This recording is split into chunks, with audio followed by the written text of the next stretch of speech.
எல்லோருக்கும் வணக்கம். தமிழ் வாழ்க, தமிழர் நலம் பெறுக.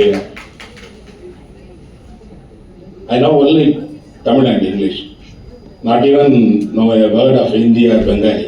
But I sit peacefully for an hour without knowing a word or in the stage. It's really a painful.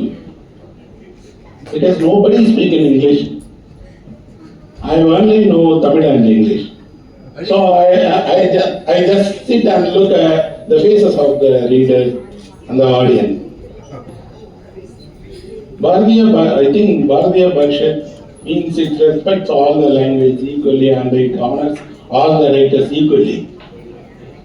On this basis, I request this dais and the audience to talk my native language, Tamil. It's my right, because I'm a Tamil writer. I like to talk in Tamil.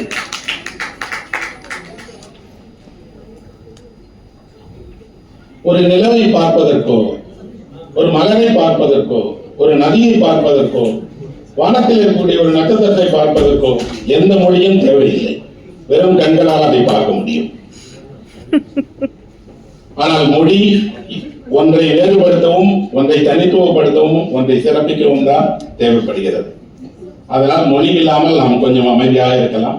இங்கே நான் அமைதியாக இருந்தது போல நீங்களும் 2 நிமிடம் நான் என் மொழி பொதியாவிட்டாலும் அமைதியாக கேட்கலாம்.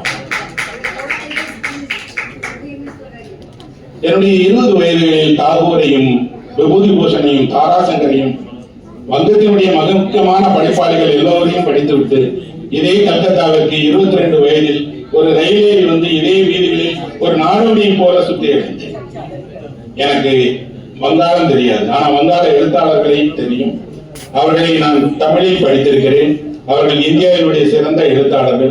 அவர்கள் வாழ்ந்த மண்ணிற்கு வந்து பார்க்க வேண்டும் என்பதற்காக 20 வயதில் இதே வீதியில் நான் ஒரு நாடோடி போல அலைந்திருக்கிறேன்.